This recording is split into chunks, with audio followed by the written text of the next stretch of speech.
We're back on Let's Have It Out. Zingisa, do you want to respond to the call that was made by the last caller?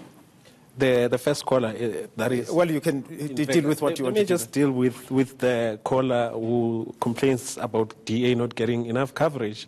I think that is not true. I mean, unfortunately, that's how voters and readers are generally. I mean, you would remember that in the previous years, there were complaints that the DA is getting more coverage than the ANC positive coverage.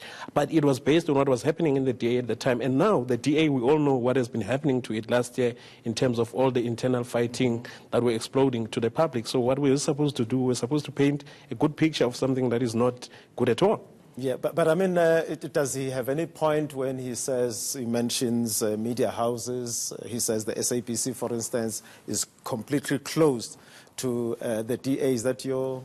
No, that's not true. That's not true at all. I mean, the SABC just now, this past weekend, for instance, that flighted the UDM manifesto. UDM is about the fifth, sixth smallest party in our parliament. And I'm definitely sure they will be covering live the DA manifesto that is upcoming. And then what's your response to Godfrey, who doesn't seem to be impressed with how you guys are doing your work?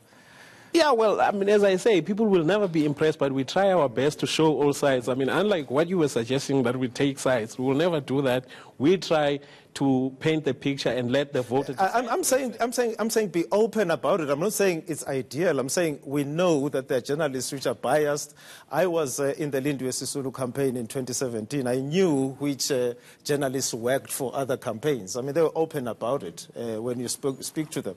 I'm saying because there is that bias anyway, why don't you just be open about it and say, this is the party that we like, this is why we think you should vote for it? Well, perhaps in the long run, that is somewhere we need to get it. I completely agree with that if you have a particular narrative and perspective, you should be open and out about it instead of pretending to be something. Let's take our last caller. It is Jane from Hermanus. What's on your mind tonight? Hello? Yes, please tell us what's on your mind. Hello, my name is Jane and I'm from Hermanus. Yes. Okay, my answer to the question here that we have is that this Sunday Times is totally biased. They go with the flow. The most sensational, they take it and they blurt it out. They never, ever give anybody else any time. Yes. And if you say they're biased in favor of or against? In favor of the ANC, always. And also for anybody who's a scapegoat. Okay. They go for it and they pump it and they don't do anything else. Okay, well, thank you very much for the call. I don't know if you want to respond that in a few seconds. No, quick one. I mean, that's, again, absolutely not true. I mean, we were reporting about what was happening in terms of what the state kept and everything associated with it up to the end in terms of the change of regime. Yes. I mean, we reported at the time, ANC supporters were accusing us to be against the ANC and pro the opposition. We've got to wrap now. We're completely out of time.